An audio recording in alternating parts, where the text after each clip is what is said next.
Krishna, Sankarshan, attraction, ultimate. And we've been given this great gift. We've been given the ultimate attraction. Brahmanda Brahmate Kon Bhagavana Jeev Guru Krishna Prasade Pai Bhakti Lata Bij. Bhakti Lata Bij. This unlimited reservoir of attraction and satisfaction has been implanted in our hearts by Sri Guru. So it is our great fortune that we have an opportunity, we have the potential. A seed is only a potential. A bijam is a potential. But the seed will never go anywhere without water, and the water is seva. Seva. The water of the seed of bhakti is seva. Like we have our bhakti, so we have to water her. Water the seed of bhakti. And that's why seva.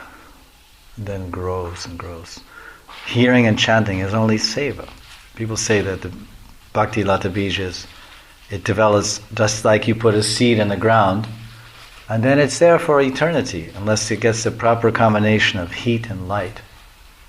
It needs a certain amount of heat in the soil, a certain amount of moisture and heat. And then heat just comes from the sunlight, and then with a certain amount of moisture and heat, then that seed will open and sprout and start to push its way up through the soil and make itself manifest. It first sprouts, you don't know what's happening, it's not visible, it's under the soil. Then it puts its head above the soil and says, look, I'm a sprout, a young sprout. I have 2 little leaves. And then he starts growing, and then when he makes himself known, then he says, oh, I better take care of this good little guy. And so the sun is already there doing his part, but then you have to put some water. So Guru is the sun. He's doing his part, but you have to put water. The sun is God and Guru. God and Guru is the sun. And the seed is your bhakti. And then the water is your seva. So generally say that hearing and chanting is the watering of the seed, but hearing and chanting means seva. And the topmost seva of all sevas is Guru seva. Direct. That's why does Rupa Goswami go to any trouble to describe seva? Why does he say seva? Guru seva. Shravanam Kirtan Vishnu Smaranam Archanam Mandasyam Sakyam Atmavedam. No, he says Vani, Guru Vani seva, Guru Vapu seva. The Guru has a Vapu, Tanu, Kalevaram, Shadir, body, Guru body. And he has Vani, Guru Vani, Gaur Vani, Bhakti Siddhanta Vani, Amrit Vani, nectarine instructions, words. So we can serve the words and we can serve the body. But Jiva Goswami, when he made commentaries in the Bhakti Rasamrita Sindhu and also in Bhakti Sandarbha, he says of the 2, the most important is Vapu Seva, to serve the Vapu. Because that when the Vapu is there, when the body of the Guru is there, Krishna is there. You can touch Krishna, you can see Krishna, you can experience Krishna in the Guru. But when the Guru leaves, all you have is the Vani. Only the Vani. And Vani is Shabda is something very subtle. There's Rasam, Sparsha, Gandha, then Rupam, then Shabda, sound. So the sound of the Guru is very subtle. Sound is a very subtle element. You can't touch sound. You can't feel it. You can't eat it. You can't smell it. So sound is harder. It's harder to catch Krishna and Guru through this sound. That's why Jiva says if one, at all costs, if one has the opportunity, he should spend as much as possible time serving the Vapu of the Guru. Because this creates incredible samskaras, impressions in the mind and heart of the sadhak. I mean, when you actually find a real guru, this is the philosophy, this is the principle.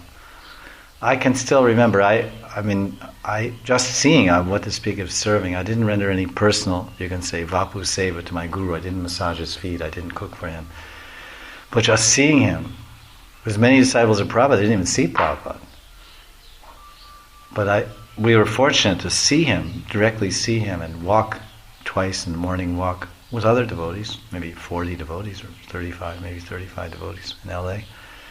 And then in his room conversation. But that's so, and of course you can see on the movies now, these movies they have Prabhupada. Of course it's not the same. Because in the movie you don't know whether he's looking at you or not. Because the movie is just showing Prabhupada, and you see Prabhupada's face, you don't see too much the audience. Hardly ever at all do you see the audience. Sometimes a little bit here and there. But when you're there and Prabhupada looks at you, then you know. and that's with you forever. That's Vapu. Because looking is also seva. When we go to take darshan, Krishna is looking at us. We don't really see Krishna, but Krishna sees us. When we go for darshan, we say, "I'm going to see Krishna." Oh, really? What did you see? Oh, I saw some piece of marble with some clothes on it.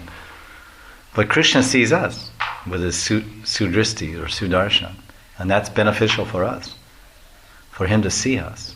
For him to see us is beneficial. We become purified. We become attracted.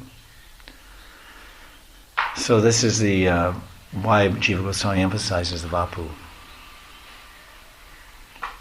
Because Guru is some special tattva.